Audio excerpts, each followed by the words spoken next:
कौन चैनल हम देख रहे हैं?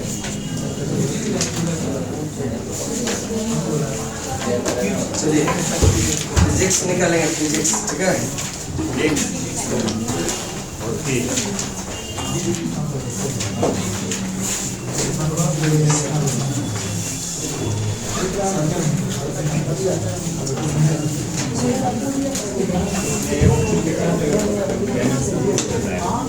कुछ लोग सुबह आए थे, अभी नहीं आए। कुछ लोग अभी आए हैं, सुबह नहीं आए।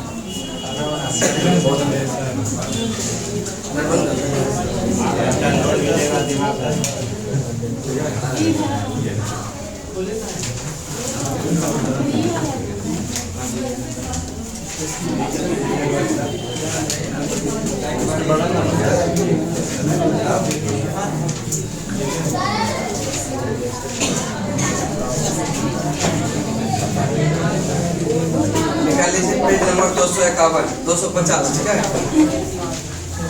250 निकाल लिए। पहला चैप्टर है यूनिट, ठीक है। यूनिट किसी भौतिक राशि के मापन के निर्देश मात्रक को क्या कहते हैं? या मात्रा क्या कहेंगे? किसी राशि के मापन के निर्देश मानक को जो यंत्र मापा जाता है उसको क्या कहते हैं? मात्रा। क्या कहेंगे? अब मात्रक होता है दो प्रकार का। कितने प्रकार का? मात्रक कितने प्रकार का? एक होता है मूल मात्रक और एक होता है मूल मात्रक का मूल मात्रक का मूल मात्रक उसको कहते हैं जिसको रिप्रेजेंट करने के लिए यह किसी अन्य राशि की यह सहायता नहीं लेनी पड़ती है। जैसे कि लंबाई लिखेंगे, लंबाई को इंडिकेट करने के लिए किसी अन्य राशि का सहायता लेना पड़ता है क्या? ये इसका मतलब लंबाई हो गया। समय का क्या होता है? सेकेंड। ये सब का जो है यह क्या है? मूल मात्रक। क्या है? मूल मात्रक। लेकिन अगर दूरी कहेगा, दूरी बराबर क्या होता है? चाल बटे समय। चाल बटे इसका मतलब समय होगा। चाल बराबर ठीक है ना?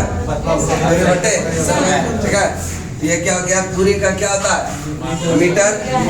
और ये क्या होता है? सेकेंड। इसका मतलब मीटर प्रति सेकेंड। इसका मतलब कि चाल को रिप्रेजेंट करने के लिए एक मीटर और एक सेकेंड दोनों का जो है सहायता लेना पड़ रहा है। यानी कि जिसको यह रिप्रेजेंट करने के लिए मूल मात्रक की सहायता लेनी पड़ती है उसको कहते हैं व्युत्पन्न मात्रक। क्या कहेंगे? मूल मात्रक वैसा राशि जिसको रिप्रेजेंट करने के लिए किसी अन्य मात्रक की सहायता नहीं लेनी पड़ती है, और व्युत्पन्न मात्रक जिसको रिप्रेजेंट करने के लिए यह मूल मात्रक की सहायता लेनी पड़ती है उसको कहते हैं क्या? व्युत्पन्न। यह चाल हो गया व्युत्पन्न में, और लंबाई क्या हो गया? मूल मात्रक में। अब करें एसआई पद्धति में मूल मात्रक की संख्या 7। कितना है? एसआई पद्धति में मूल मात्रक की संख्या। लंबाई का होता है मीटर। लंबाई का द्रव्यमान का किलोग्राम। द्रव्यमान का समय का सेकंड। समय का ताप का केल्विन। ताप का विद्युत धारा एम्पियर। विद्युत धारा ज्योति तीव्रता और पदार्थ का परिमाण। अब एसआई के संपूरक मात्रक। एसआई के समतल कोण का होता है रेडियन। समतल कोण का घन कोण का कि ताप है यह कुछ पुराने मात्रक और उसका नया मात्रक। ताप का पुराना मात्रक है डिग्री सेंटीग्रेड और नया मात्रक है डिग्री सेल्सियस और आवृत्ति का पुराना मात्रक है कंपन प्रति सेकंड और नया मात्रक है ज्योति तीव्रता का पुराना मात्रक है कैंडल और नया मात्रक है मूल मात्रकों को व्यक्त करने के लिए किसी अन्य मात्रक की सहायता और वे सभी मात्रक जो मूल मात्रकों की सहायता से यह व्यक्त किया जाता है उसको क्या कहते हैं? क्या कहेंगे? बहुत लंबी दूरी जब मापना हो तो प्रकाश वर्ष का प्रयोग करते हैं। किसका करते हैं? और प्रकाश वर्ष किसका इकाई हो गया? दूरी का। प्रकाश वर्ष किसका इकाई है? और एक प्रकाश वर्ष में होता है 9.46 15 मीटर। दूरी मापने की सबसे बड़ी इकाई है पारसेक। क्या है? दूरी मापने की सबसे बड़ी इकाई। और एक पारसेक में होता है 3.26 प्रकाश वर्ष। एक पारसेक में कितना प्रकाश वर्ष? 3.26। और यह फिर 3.08 इंटू 10 पर पावर मीटर 16। और बल कैसा मात्रक होता है? न्यूटन। बल कैसा मात्रक? बल का सीजीएस मात्रक होता है। बल का सीजीएस मात्रक। और 1 न्यूटन में 10 पर पावर 5। 1 न्यूटन में 1 न्यूटन में। इसके बाद कार्य का ऐसा मात्रक होता है क्या? कार्य का ऐसा मात्रक। कार्य का ऐसा मात्रक। और कार्य का सीजीएस मात्रक। कार्य का सीजीएस मात्रक। कार्य का सीजीएस मात्रक 1 जूल में 10 पर पावर 1 जूल में कितना? 1 जूल में कितना? अब कुछ जो है यह 10 के घात का मात्रा का उसको याद करेंगे। ठीक है, अब देखिए इसमें 1 2 ऐड किया है। ठीक है, जैसे योटा है 24। योटा और जेटा 21। योटा जेटा याद कर लीजिए। ठीक है, योटा कितना? 24। योटा 10 पर पावर 24। और जेटा कितना? जेटा। अब यहाँ से देखिए एक्सा जो है एक्सा उच्चारण के आधार पर लिया गया है। एक्सा 18। और पेटा भी यह भी उच्चारण के आधार पर यह पेटा 15। और टेरा को भी क्या दिया गया? उच्चारण के आधार पर 12 टेरा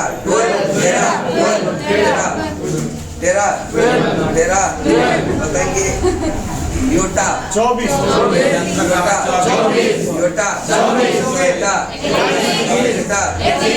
इधर एक्सा पेटा टेरा। यहाँ तक तो कोई दिक्कत नहीं है, क्योंकि एक्सा क्या होता है? एक्सा और पेटा। अब देखिए गीगा और मेगा में कंफ्यूजन होगा। गीगा और मेगा। ठीक है, यह गीगा ये कितना होगा? और मेगा 6।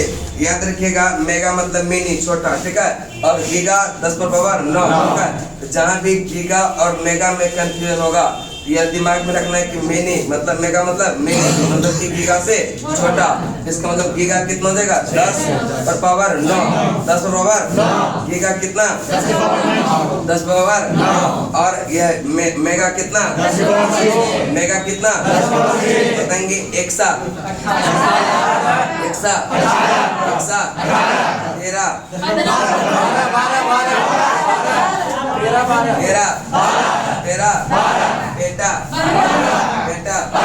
बेटा मेगा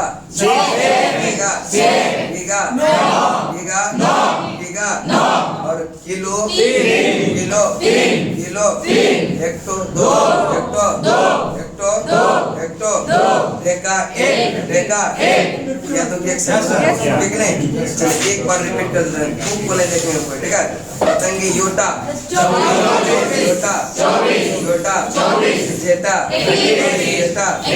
जेटा और एक्सा 13। गीगा मेगा में कंफ्यूजन होगा, क्या करेंगे? मेगा मतलब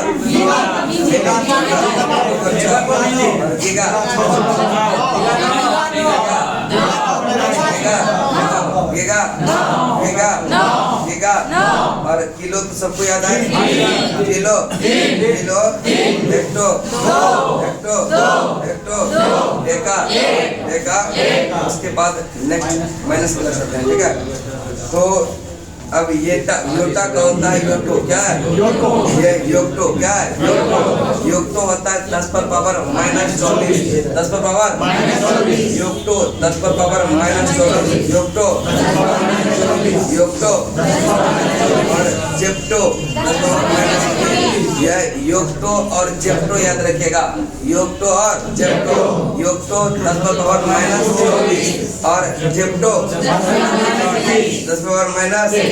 उसके बाद फिर देखिए एटो उच्चारण के आधार पर लिया है माइनस 18 माइनस 82 माइनस 18। अब फेम्टो उच्चारण के आधार पर 15, ठीक है, ये फेम्टो फेम्टो फेम्टो फेम्टो।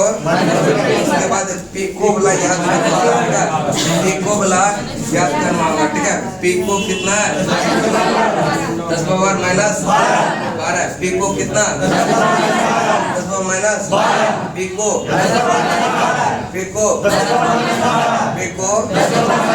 इसके बाद नैनो तो सबको याद होगा 10 पावर। अब देखिए माइक्रो जैसे याद है आपको 10 पावर माइनस 6। माइक्रो कितना होता है अब माइनस 6, ठीक है। अब मेगा तो है 10 पावर प्लस 6 और माइक्रो, ठीक है, माइक्रो यह हो जाएगा क्या माइनस 6। तो अगर मेगा याद है तो माइक्रो भी याद है, ठीक है। चले मेगा कितना है प्लस का 6 और माइक्रो कितना माइनस का। चले नेक्स्ट चलता है आपका मिली, तो -3 मिली मिली milli centi senti senti senti और 10 पर पावर -1 डेसी क्या होगा। चलिए एक बार रिपीट करना बताएंगे। Yocto yocto yocto zepto zepto atto -18 minus femto femto femto femto pico pico nano micro -3 milli milli centi centi deci deci देसी। चलिए उसके बाद कुछ इम्पोर्टेंट है, ठीक है। तो एक खगोलीय मात्रक बराबर होता है 1.496 इंटू 10 पर पावर 11 मीटर। एक खगोलीय मात्रक बराबर कितना होता है 1.496 इंटू 10 पर पावर 11 मीटर, ठीक है, 11 मीटर। और पृथ्वी तथा सूर्य के बीच औसत दूरी निकालते हैं यह खगोलीय मात्रक से। किससे निकालते हैं पृथ्वी तथा सूर्य के बीच औसत दूरी निकालते हैं किससे खगोलीय मात्रक। खगोलीय समुद्र की गहराई मापने के लिए प्रयोग करते हैं फायदम का। किसको फायदम का किसे करते हैं। और एक फायदम में होता है 6 फीट, एक फायदम में एक फायदम में एक फायदम में। और एक केबल में होता है 100 फायदम, एक केबल में एक केबल में एक केबल में। समुद्र के जहाज की जो है गति मापने के लिए प्रयोग करते हैं नॉट का।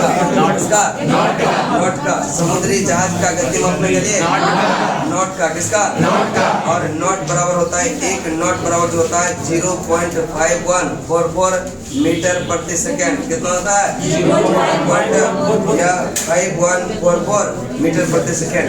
एक मील बराबर होता है 1.6 किलोमीटर। एक मील बराबर कितना एक मील बराबर 1.6 किलोमीटर। और एक एंगस्ट्रम में होता है 10 पर पावर -10 मीटर, ठीक है। एक एंगस्ट्रम में कितना होता है 10 पर पावर एक पाउंड में होता है 453.59 ग्राम। कितना होता है 453.59। और एक बैरल में 159 लीटर। एक बैरल में सोनार में उपयोग करते हैं पराश्रव्य तरंग का। सोनार में उपयोग करते हैं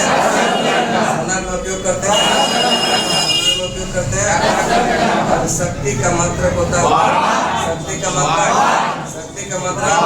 विद्युत शक्ति का मात्रक वाट। विद्युत शक्ति का भी ओजोन परत की मोटाई मापते हैं कैसे। और एक HP बराबर 746 वाट। एक HP बराबर 746 वाट। और जल का बहाव मापा जाता है क्यूसेक। जल का बहाव 1 सेंटीमीटर में 0.39 इंच। 1 सेंटीमीटर में कितना इंच 0.39 इंच। 0.39 और 1 नैनोमीटर। याद रखिएगा, क्वेश्चन जो है ध्यान से देखिएगा ऑप्शन को।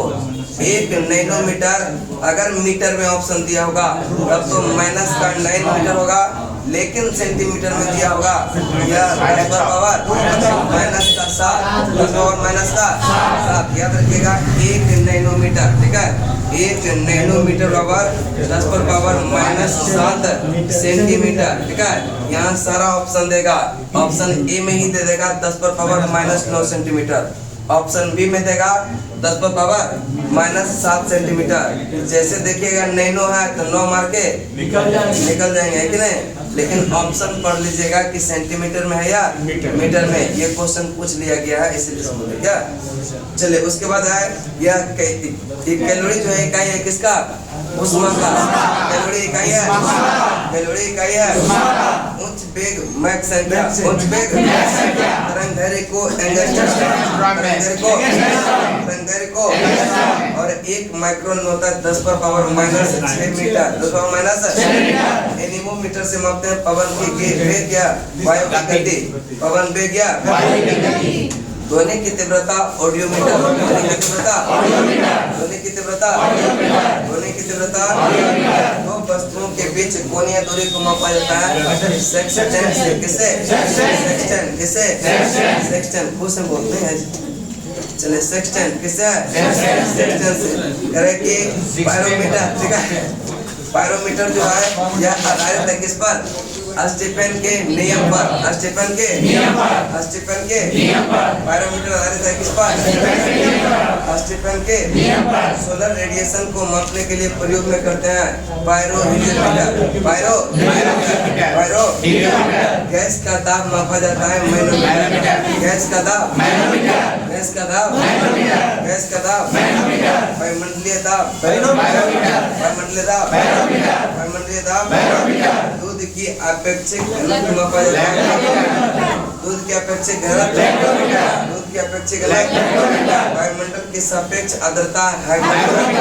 नेक्स्ट विभवांतर मापा जाता है, विभवांतर पोटेंशियोमीटर, पोटेंशियोमीटर। ध्वनि की, ठीक है, हृदय की ध्वनि सुनने के लिए प्रयोग में लाते हैं हृदय की ध्वनि सुनने के लिए प्रयोग में लाते हैं और रक्तचाप मापने के लिए प्रयोग में लाते हैं सोने की शुद्धता मापने के लिए, सोने की शुद्धता, प्रकाश की तीव्रता मापने के लिए प्रकाश की तीव्रता। रडार का उपयोग करते हैं रेडियो तरंग द्वारा वस्तु की स्थिति ज्ञात करने में, रेडियो तरंग द्वारा वस्तु की स्थिति और भूकंप की तीव्रता मापते हैं रिएक्टर पैमाना या सिस्मोग्राफ, रिएक्टर पैमाना या ऊंचाई मापने के लिए ध्वनि की तीव्रता एवं स्पंदन आवृत्ति के मापने में प्रयोग होता है फोनोमीटर। कौन सा? घूमती हुई वस्तु की गति मापते हैं गायरो। शारीरिक, ठीक है, शरीर की क्रिया के ग्राफ द्वारा निरूपण यह काइमोग्राफ से। किसे? शरीर की क्रियाओं को यह ग्राफों द्वारा निरूपण काइमोग्राफ। ऊर्ध्वाधर तल एवं क्षैतिज तल से, क्षैतिज तल में कोणीय दूरी मापने में प्रयुक्त होने वाला जो यंत्र है वह थियोडोलाइट। कौन सा? थियोडोलाइट। यहाँ पर एक चैप्टर आपका क्या हो जाता है, यह कंप्लीट हो जाता है। अगला चलते हैं दूसरा चैप्टर, यह गति। कौन सा? गति गति में देखेंगे पहला पॉइंट है अदिश राशि। कौन सा? कि वैसा भौतिक राशि जिसमें केवल परिमाण हो, दिशा नहीं हो, उसको कहते हैं अदिश राशि। क्या कहेंगे? द्रव्यमान, चाल, आयतन, कार्य, समय, ऊर्जा, विद्युत धारा, ताप और दाब, ये सब क्या है? विद्युत धारा क्या है? धारा क्या है? इसमें डायरेक्शन भी होता है, परिमाण भी होता है, लेकिन यह ट्रायंगल रूल ऑफ वेक्टोरेशन को फॉलो नहीं करता है, इसलिए इसको अदिश राशि में रखा गया। अदिश राशि में नेक्स्ट है सदिश राशि, वैसी भौतिक राशि जिसमें परिमाण के साथ साथ दिशा हो और ट्रायंगल रूल ऑफ वेक्टोरेशन को भी फॉलो करना हो, उसको कहते हैं सदिश राशि। क्या कहेंगे? सदिश राशि। क्या कहेंगे? अब करें कि दूरी किसको कहते हैं? करें किसी दिए गए समय अंतराल में वस्तु द्वारा तय की गई दूरी को, लंबाई को क्या कहते हैं? दूरी। क्या कहेंगे? दूरी। यानी दूरी तो सब अच्छे से समझ रहे होंगे। जैसे यहाँ से भिखना पानी जाना या गांधी मैदान जाना है, ठीक है, यह जो रास्ते की लंबाई होता है, ठीक है, लेंथ ऑफ पाथ, उसी को क्या कहेंगे? दूरी। क्या कहेंगे? ठीक है, बात समझ रहे ना? यहाँ से गांधी मैदान चाहे आप जाइए स्टेशन देख के घूम के, या भिखना पानी से डायरेक्ट सीधे चल जाइए, या फिर मछुआ टोले क्या बोलते हैं जाना है गांधी मैदान। लेकिन अगर अलग अलग रूट अपनाएंगे उसका लेंथ क्या होगा? अलग अलग। घूम के जाएंगे लेंथ ज्यादा होगा, सीधे सीधे जाएंगे कम होगा, है कि नहीं? लेकिन सब क्या होगा? दूरी होगा ना, सब क्या होगा? दूरी। यानी लेंथ ऑफ पाथ, रास्ते की लंबाई को क्या कहते हैं? दूरी। रास्ते की लंबाई क्या कहते हैं? दूरी। और दूरी हमेशा क्या होता है? दूरी हमेशा क्या होता है? और दूरी एक अदिश राशि है जो कि कोई डायरेक्शन का फिक्स नहीं है। कि 5 मीटर आप जाइए, 5 मीटर जाइए, 5 किलोमीटर जाइए, तो जाइए तो कहाँ जाइए? पूरब जाइए, पश्चिम जाइए, उत्तर जाइए, दक्षिण जाइए, को मतलब बस 5 किलोमीटर जाइए। यह क्या है? अदिश राशि। चलिए नेक्स्ट है, दूरी क्या हो गया? अदिश राशि। दो बिंदु के बीच के यह तय दूरी कितना होता है? अगर दो बिंदु के बीच का दूरी पूछेगा कि न्यूनतम कितना हो सकता है, यानी न्यूनतम शून्य हो ही नहीं सकता। दो बिंदु, इसका मतलब एक ही जगह तो नहीं लेना है ना, कुछ में कुछ क्या होगा? अलग अलग, ठीक है। तो थोड़ा सा भी अलग होगा तो थोड़ा सा दूरी बनेगा कि नहीं? तो वह क्या होगा? लेकिन दो वस्तु के बीच की दूरी कभी शून्य नहीं हो सकता, ठीक है, कभी शून्य नहीं हो सकता। उसके बाद विस्थापन की बात करते हैं।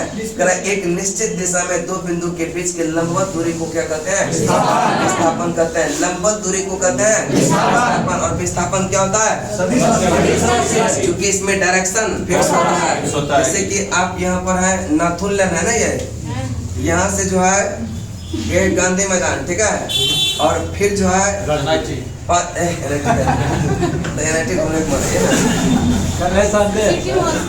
सिटी मॉल नहीं, हाँ देखिए तो सिटी मॉल, मान लीजिए ये सिटी मॉल है यहाँ पे, ठीक है, सिटी मॉल अभी नया खोला है क्या? बहुत अच्छा सुनते हैं कि नहीं?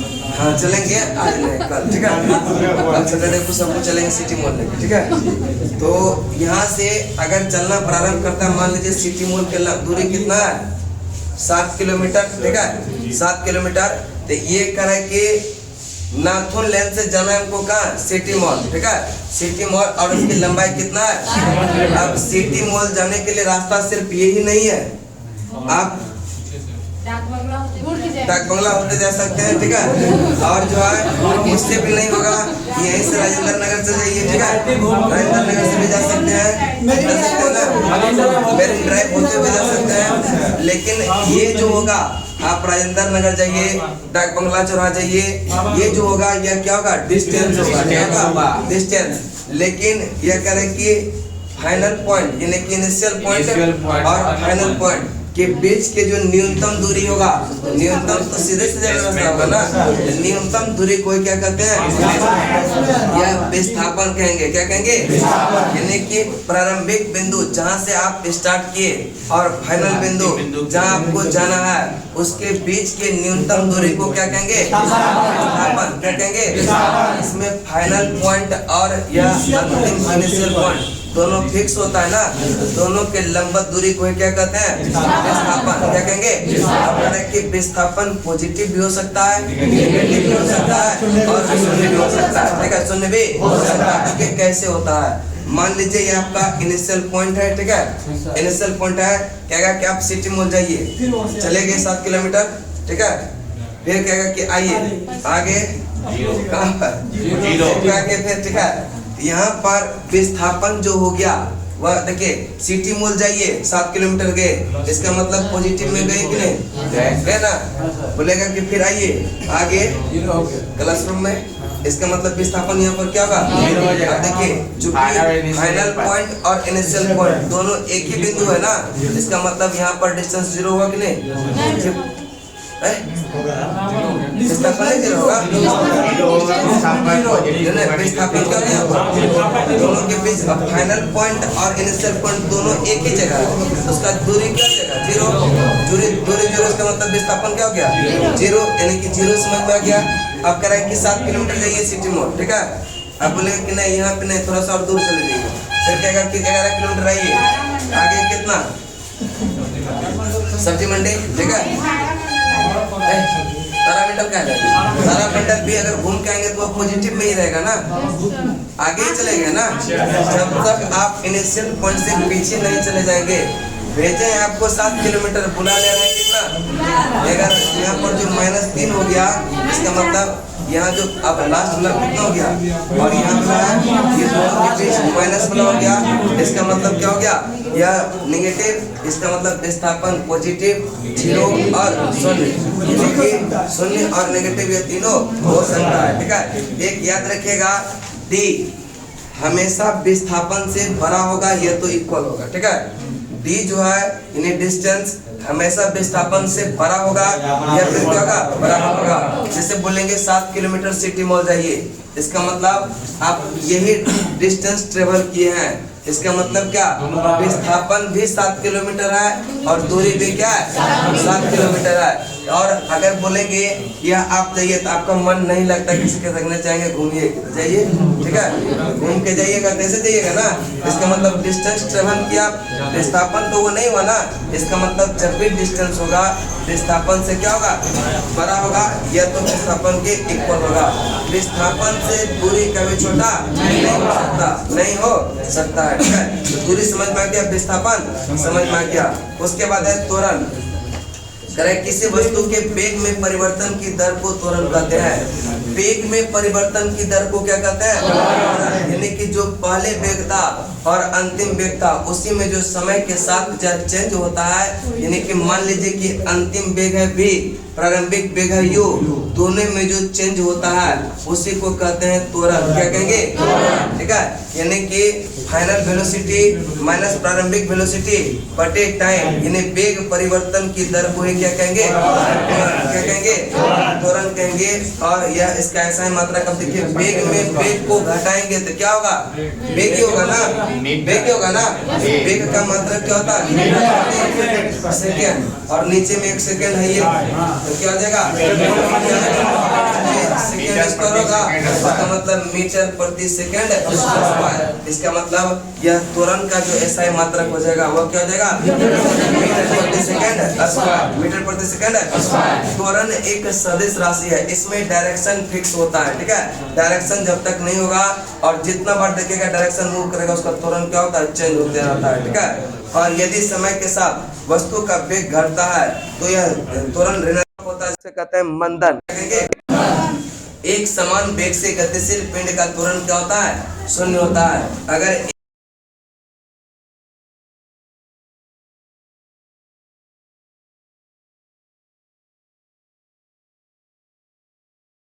पर उसका डायरेक्शन क्या हो रहा है, इसका मतलब उसका त्वरण भी क्या होता है, बदलते रहता है। यानी एक समान जो स्मूथ में चलता है वहां पर अगर एक समान गति से चले तब उसका क्या होगा, त्वरण शून्य होगा, लेकिन वृत्ताकार गति पर नहीं। उसके बाद आता है चाल, ठीक है। चाल करे किसी वस्तु द्वारा प्रति सेकंड तय किया गया दूरी को क्या कहते हैं, चाल, ठीक है। जैसे आपको यह 5 किलोमीटर जाने में 1 घंटा लगता है पैदल, इसका मतलब आपका स्पीड जो है चाल है वह कितना, 5 किलोमीटर 1 घंटा, इसका मतलब 5 किलोमीटर प्रति आवर आपका क्या चाल है कि नहीं, चाल है। उसके बाद आपका चाल का ऐसा मात्रा कब, देखिए 4 और दूरी बटे समय, तो दूरी का क्या होता है, दूरी का सेकंड, दूरी का मीटर, ठीक है। और समय का क्या होता है, इसका मतलब 4 बराबर क्या होगा, मीटर प्रति सेकेंड, यानी कि दूरी चाल का मात्रक जो होता है वो मीटर प्रति सेकेंड। अब बात करते हैं वेग का, वेलोसिटी का। किसी वस्तु के विस्थापन की दर को, ठीक है, एक निश्चित दिशा में प्रति सेकंड वस्तु द्वारा तय की गई दूरी को यह वेग कहते हैं। यानी कि अब विस्थापन की परिवर्तन को दर क्या कहेंगे, वेग कहेंगे। इसका मतलब विस्थापन में तो डायरेक्शन फिक्स होता है कि नहीं, इसका मतलब चाल में डायरेक्शन तो फिक्स नहीं था, बस 5 किलोमीटर लगता था आपको 1 घंटा, इसका मतलब आप पूरब में लगता है, पश्चिम में लगता है 5 किलोमीटर जाइएगा तो 1 घंटा लगेगा। लेकिन इसमें विस्थापन निश्चित है कि यहाँ से गांधी मैदान की तरफ ही जाएंगे तो आपको क्या लगेगा, 1 घंटा 45 मिनट जो भी लगता है तो उतना क्या हो गया, यानी कि डायरेक्शन फिक्स है यहाँ पर कि इसी डायरेक्शन में आपको जाना है। इसका मतलब हुआ क्या हो गया, यह बेग हो गया, क्या हो गया, बेग। चाल और बेग है तो देखिए चाल बराबर हो गया क्या, यह दूरी बटे समय, ये दूरी बटे समय, यानी कि दूरी में परिवर्तन की दर को चाल कहेंगे, दूरी में परिवर्तन की दर को चाल कहेंगे। और बात करते हैं बेग का, ठीक है, यह विस्थापन में परिवर्तन की दर को, ठीक है, विस्थापन में परिवर्तन की दर को क्या कहेंगे, यह बेग कहेंगे। विस्थापन है सदिश, इसका मतलब बेग क्या हो जाएगा, सदिश, और चाल, चाल क्या हो जाएगा, अदिश। लेकिन दोनों का ऐसा मात्रक चेंज है क्या, ये भी डिस्टेंस, ये भी डिस्टेंस, इसका मतलब मीटर प्रति सेकंड, इसका भी मीटर प्रति सेकंड, इसका भी। बस एक है सदिश राशि, एक है सदिश राशि, एक है सदिश राशि और एक है। उसके बाद कुछ ग्राफ होता है, ठीक है, ग्राफ कभी कभी दिया जाता है, ठीक है, पूछने आता है, बाकी तो आप लोग जनरेट करते हैं क्या, लेकिन फिर एक बार पूछते हैं, ठीक है।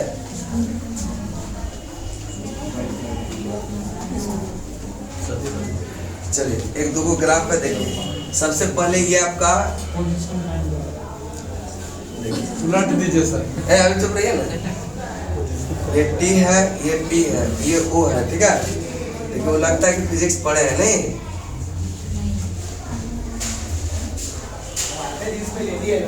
सबसे पहले इसको कौन सा ग्राफ कहेंगे, पोजीशन टाइम ग्राफ, क्या कहेंगे, गलत है। सबसे पहला y एक्सिस को लेते हैं, अब x एक्सिस को, इसका मतलब यह टाइम पोजीशन ग्राफ। हमेशा याद रखिएगा जब ग्राफ देगा तो क्या होता है, टाइम पोजीशन ग्राफ, यानी कि हमेशा पहले y एक्सिस को लिखते हैं तब लिखते हैं x एक्सिस को, ठीक है, तब क्या लिख सकते हैं। अब ये ग्राफ देखेंगे पॉसिबल है कि नहीं, बताइए पॉसिबल है कि नहीं। जैसे देखिए 1 हो गया, 1 2, इधर भी हो जाएगा 1, इधर हो गया 2, तो बताएंगे यह पोजीशन टाइम ग्राफ जो है, टाइम पोजीशन ग्राफ, ये पॉसिबल है या नहीं, नहीं है। कितने लोग कहते हैं नहीं है, एक ही टाइम पे दो जगह से पोजीशन बदल रहा है सर, नहीं है, इस पोजीशन गलत है सर, एक टाइम में 2 पोजीशन पर ले सकता। देखिए यहाँ पर देखिए टाइम मान लीजिए कि 2 PM है, ठीक है, 2 PM है, 2 PM में आप यह कानपुर में थे और उसके बाद 2 ही PM में आप दिल्ली में जा सकते हैं क्या, नहीं ना। इसका मतलब समय के साथ, मतलब कि अगर एक ही समय 2 बजा है, इसका मतलब आप एक ही जगह हो सकते हैं। अगर अभी आप लीड एकेडमी में पढ़ रहे हैं तो कितना बजा होगा, 4 5, ठीक है, 5 बजा होगा। अगर 5 बजे आप लीड एकेडमी में पढ़ रहे हैं, यहाँ CCTV कैमरा भी लगा हुआ है कि नहीं, उसके बाद अगर है कि नहीं, ये CCTV लगा हुआ है, यहाँ भी है, इधर भी लगा हुआ है, 4-5 CCTV कैमरा है, इधर भी लगा हुआ है। तो क्या होगा कि अगर गांव वाला आपको फंसा देता है ना कि इन्होंने जो है 5 बजे शाम में, आज कितना तारीख है, 4 तारीख को मर्डर करके भाग गया है पटना, ठीक है, और मेरे पास अभी CCTV कैमरा लगा हुआ है, तो आप बोलेगा कि सर हम तो मैराथन क्लास कर रहे थे, हम बोले हाँ, तो उसका फुटेज जो है दे दीजिए। तो कोर्ट में जाइएगा, वो फुटेज को पेश कीजिएगा, तो वो जो गलत आपको ठहराया है, ठीक है, गलत केस हुआ है, उसको बाइज्जत बरी दिया जाता है। यही जो है थ्योरी के आधार पर, ठीक है, यह कौन सा टाइम पोजीशन ग्राफ का आधार पर, ठीक है, टाइम पोजीशन। क्योंकि अगर कोई भी व्यक्ति एक समय में एक ही स्थान पर हो सकता है, एक समय में भिन्न भिन्न स्थान पर नहीं हो सकता, ठीक है। लेकिन जो है अगर जो है यहाँ पर है पोजीशन स्थिर है, टाइम चेंज हो रहा है, तो कोई दिक्कत नहीं है। अब यहीं पर जो है इसका चेंज कर देते हैं सिर्फ ग्राफ, ठीक है, यहाँ P लिख देते हैं, यहाँ पे T लिख देते हैं।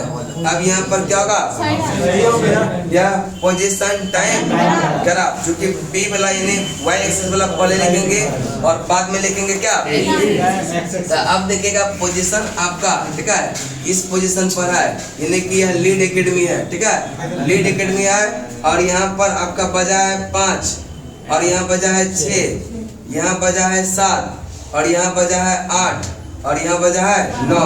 क्या लीड एकेडमी में आप यह 5 बजे भी हो सकते हैं और 6 बजे भी हो सकते हैं, 7 बजे भी हो सकते हैं, 8 बजे भी हो सकते हैं, 9 बजे भी हो सकते हैं। ये मेरे पे डिपेंड करेगा, है कि नहीं?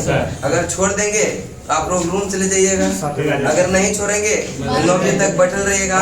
तो यह क्या रहा है, भिन्न भिन्न समय में एक ही पोजीशन पर रह सकते हैं, भिन्न भिन्न समय में एक ही पोजीशन पर रह सकते हैं। क्योंकि आए हैं आप लोग 4 बजे और बज गया है कितना 5, इसका मतलब 1 घंटा हो गया, पोजीशन में चेंज हो रहा है क्या? नहीं, यहाँ के यहीं बैठे हुए हैं कि नहीं? इसका मतलब यह क्या हो गया, यह पोजीशन टाइम ग्राफ, ये जो ग्राफ है आपका सही है। ग्राफ क्या कर रहा है? सही है, ठीक है। उसके बाद एक और ग्राफ देते हैं, ठीक है। देखिए इसमें भी बोलेंगे कि यह गलत है कि सही है, पता नहीं, लेकिन लोग ठीक है। ये ग्राफ सही है कि गलत? यह आप लोग देखे होंगे बहुत सारा, ठीक है। पोजीशन चेंज कर सही है, देखिए सही है, सही है,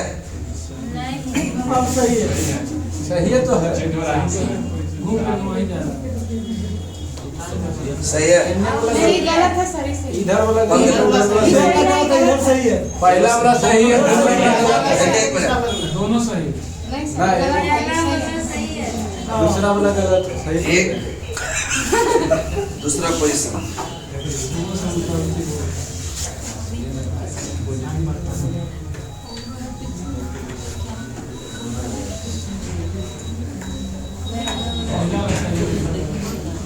ठीक है। अब देखिए यह पोजीशन है ना लोग, यह पोजीशन है और यहाँ क्या है, अगर 5 बजा है और यहाँ भी 5 बजा है, ये देखिए दूसरा पोजीशन पर यह 5 बजे भी और यह 8 बजे भी हो सकता है क्या? हो सकता है क्या? हो सकता है कि नहीं? गलत है कि सही है?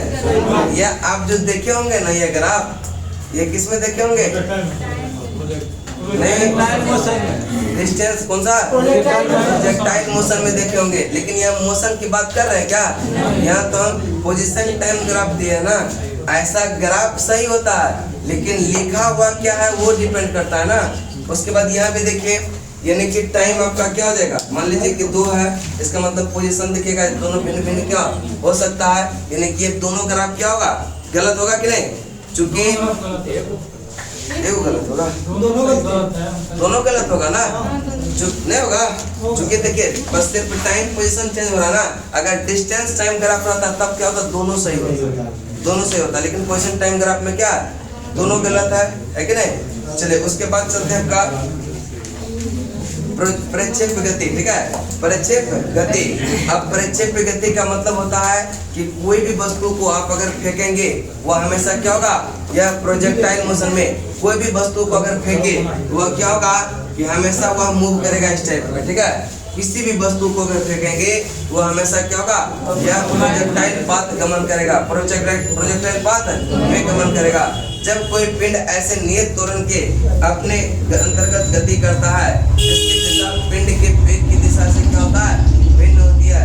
करें कि जिसके दिशा जो होगा पिंड के वेग की दिशा से भिन्न होता है। वेग तो फेंक रहे हैं ऐसे, लेकिन उसका जा रहा है क्या, नीचे गिरते हुए। चूंकि ग्रेविटी भी क्या कर रहा है, कुछ काम कर रहा है, उसको क्या कर रहा है, नीचे।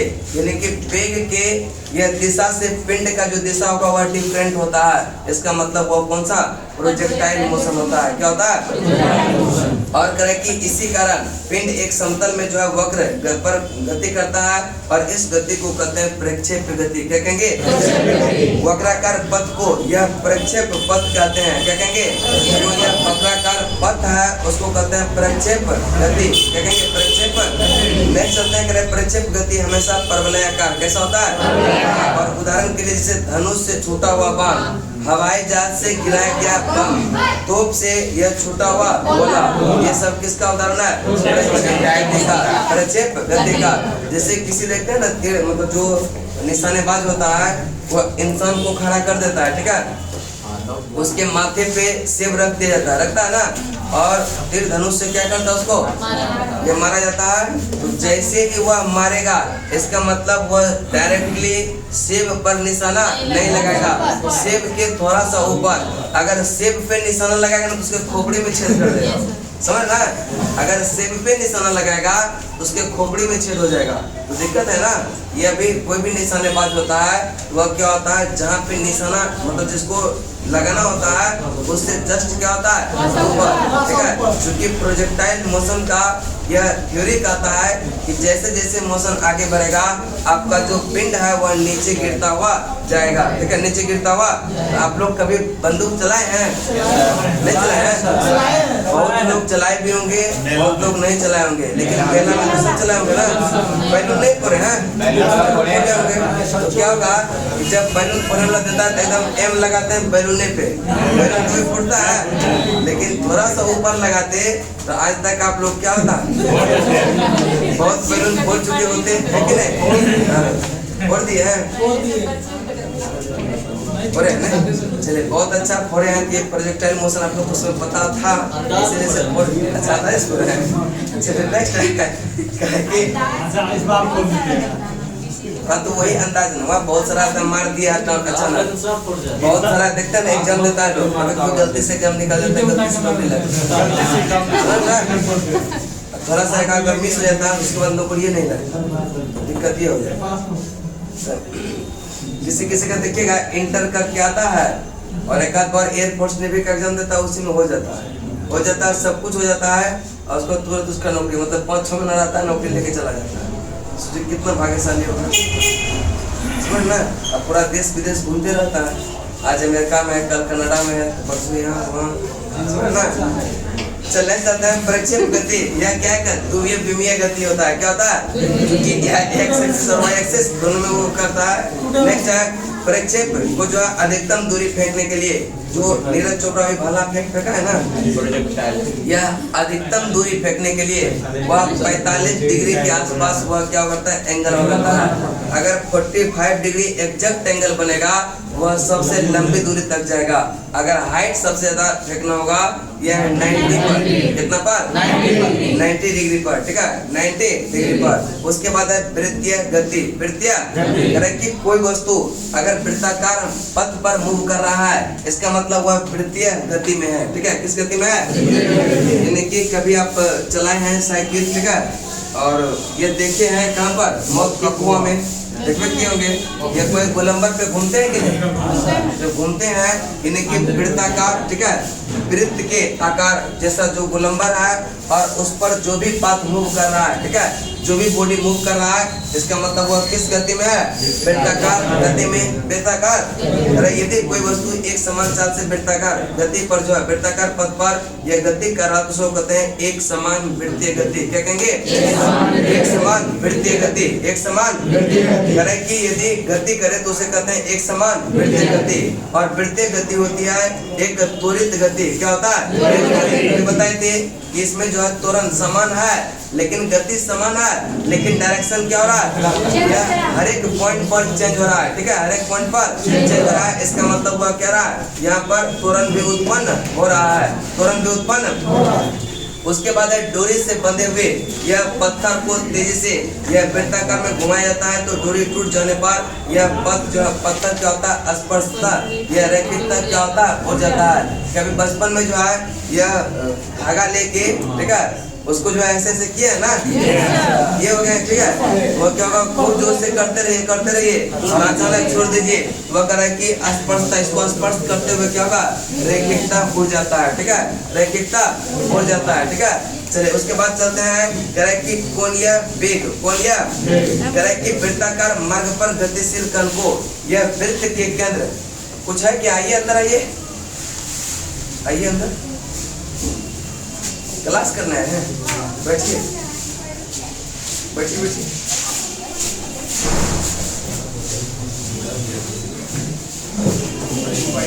बैठिए ना, क्लास करना क्यों कर लेना,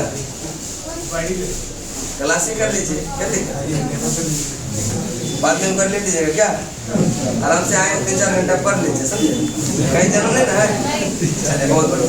चलिए बताएंगे करें कि उसके बाद है कौन यह वेग, कौन यह करें कि कौन यह वेग वृत्ताकार मार्ग पर गतिशील यह कण को वृत्त के केंद्र से मिलाने वाली रेखा 1 सेकंड में जितने कोण घूमती है उसे उस कण का क्या कहते हैं? कौन यह वेग, कौन यह वृत्ताकार मार्ग पर गतिशील पिंड, ठीक है? वृत्ताकार मार्ग पर गतिशील पिंड जो कि वृत्त के मार्ग पर क्या हो रहा है? घूम रहा है। करें कि केंद्र से मिलाने वाली रेखा 1 सेकंड में जितना कोण बनाती है, यानी कि केंद्र आपका ये है और ये वृत्ताकार, मान लीजिए कि आप यहाँ पर खड़े थे पॉइंट ए पर और 1 सेकंड के बाद आप पॉइंट बी पर चले गए, यही में जो 1 सेकंड में एंगल बना उसी को क्या कहते हैं? कोणीय वेग। क्या कहेंगे? कोणीय वेग का मतलब हो गया, उसको कहते हैं, यह ओमेगा से डिनोट करते हैं। यह ओमेगा बराबर क्या हो जाता है?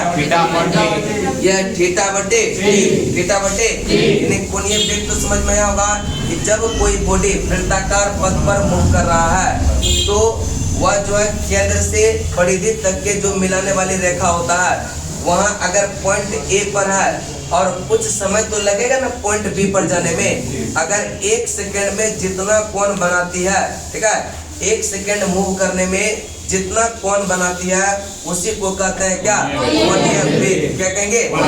कोणीय वेग कहते हैं। यह कोणीय वेग द्वारा को प्रकट किया जाता है ओमेगा से। किसे कहते हैं? ओमेगा से। और करें कि यदि 1 सेकंड में जो है n चक्कर लगाता है तो यह ओमेगा बराबर होता है क्या? 2 पाई n प्लस करना है। ये सब बाहर से देखते हैं, समझे, फिर आ जाते हैं, आना चाहिए ना। अच्छा लगता है कि बाहर हमको लगाना पड़ेगा। आइए अंदर आ जाइए, आइए अंदर आइए। कहाँ चल गए उससे? आइए अंदर में ऑफिस है। ऑफिस रोड पे लगाइए। कहाँ चल गए? क्लास कीजिए तो सुनिए ना, बता दीजिए। चलिए ठीक है, चला के चलते हैं। करें यदि कण, ठीक है, यदि कण जो है 1 सेकंड में n चक्कर लगाता है तो वह जो है तो ओमेगा बराबर 2 पाई n।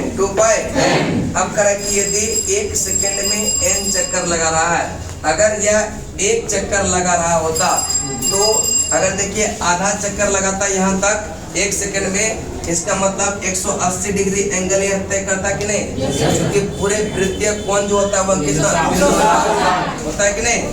360 डिग्री का। अगर A से चला और यहाँ पर पहुंचा, इसका मतलब आधा तय किया। इसका मतलब क्या? यह 180 को कहते हैं पाई रेडियन। क्या कहेंगे? Pi radian. यानी कि एक नहीं आधा चक्कर में हुआ पाई रेडियन। अगर पूरे चक्कर लगा रहता तो यह क्या होता? ठीक है, 2 पाई रेडियन। अगर 1 सेकंड में 1 चक्कर लगाता, इसका मतलब 2 पाई रेडियन की वह दूरी तय करता कि नहीं?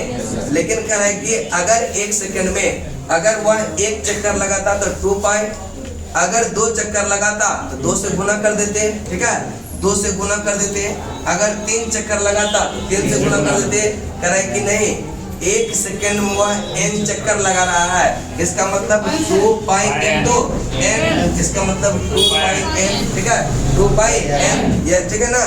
तो चूंकि 1 चक्कर जब लगाएगा तो 360 एंगल घूमेगा ना, और 360 एंगल को कहते हैं 2 पाई, 180 को कहते हैं पाई।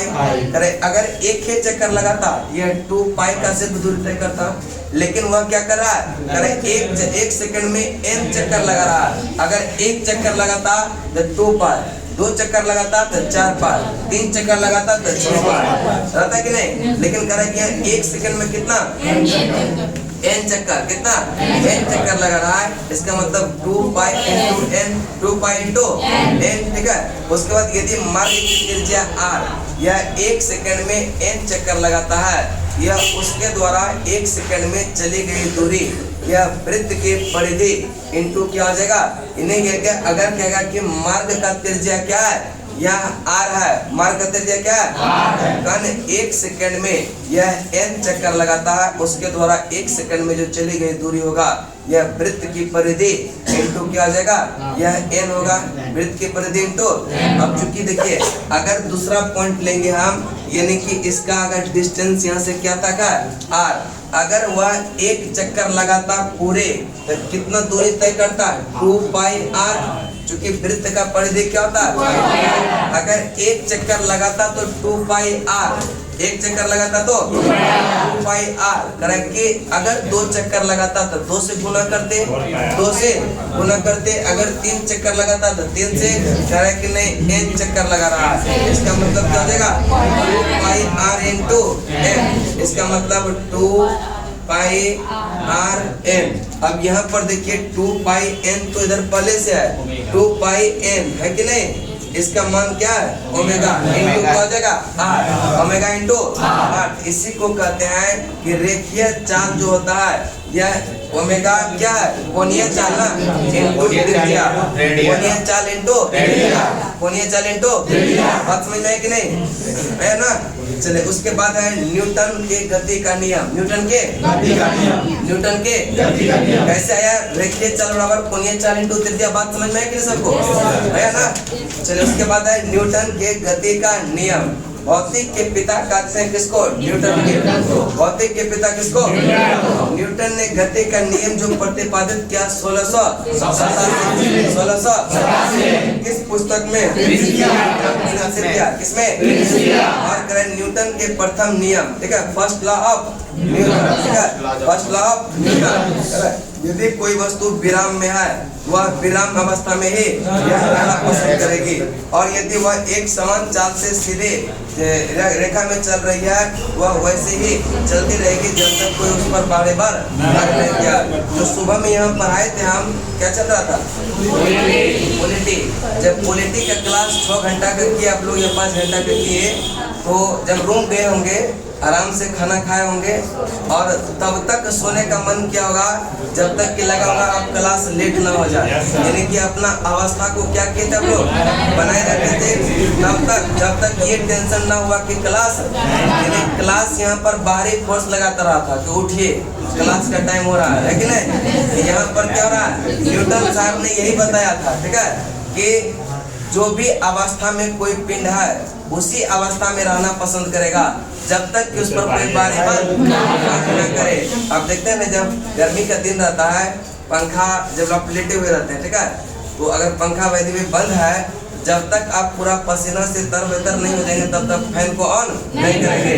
वह पसीना जो आ रहा है वह बाहरी फोर्स लगा रहा है और अपना स्थिति को आप क्या कर रहे हैं? बनाए हुए हैं। जब तक कि पूरा गर्मी नहीं लगने लगा, जब तक कि पूरा बाइबल कम नहीं करने लगा, तब तक यहाँ पर क्या हो रहा है? यह अपना कोई चेंज अवस्था में नहीं होता।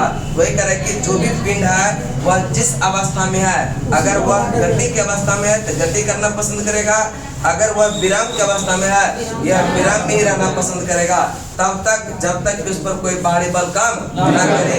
इसको कहते हैं न्यूटन के गति का प्रथम नियम। न्यूटन के गति का प्रथम नियम को कहते हैं गैलीलियो का नियम या जड़त्व का नियम।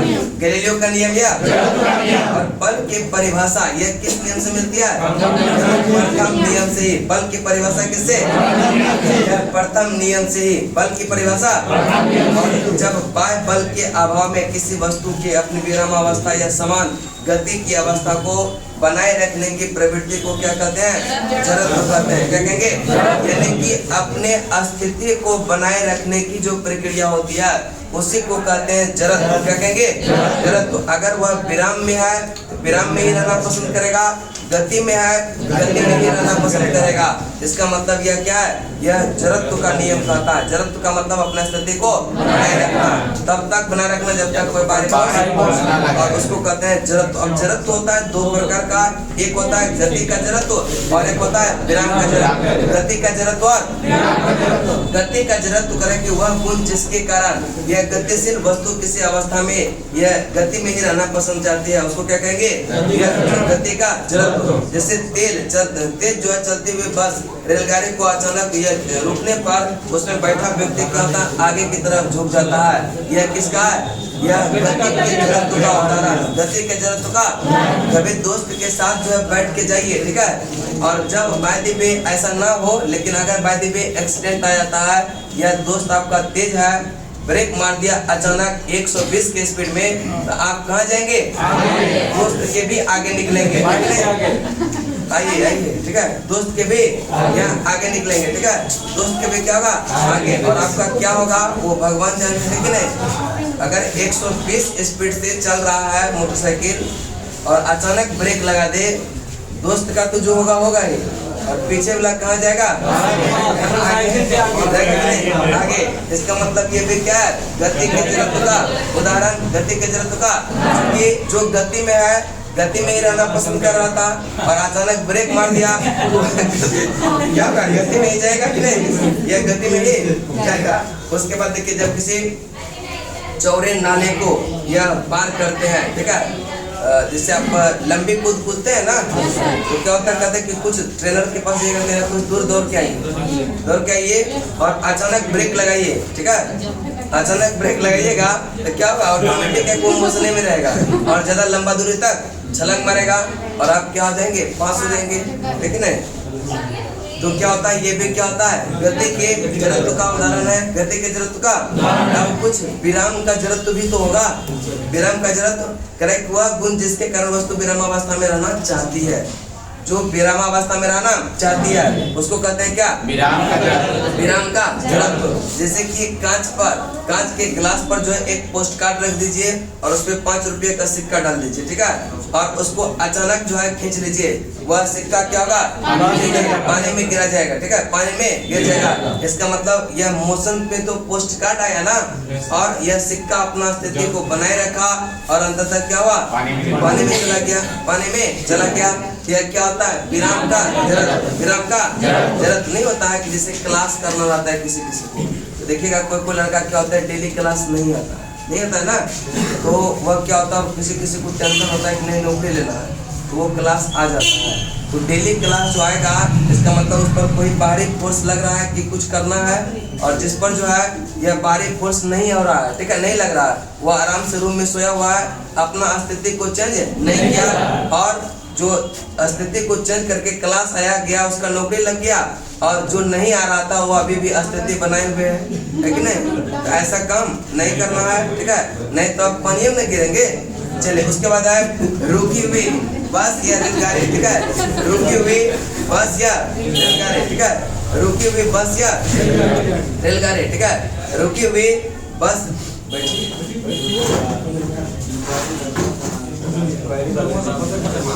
क्या होगा?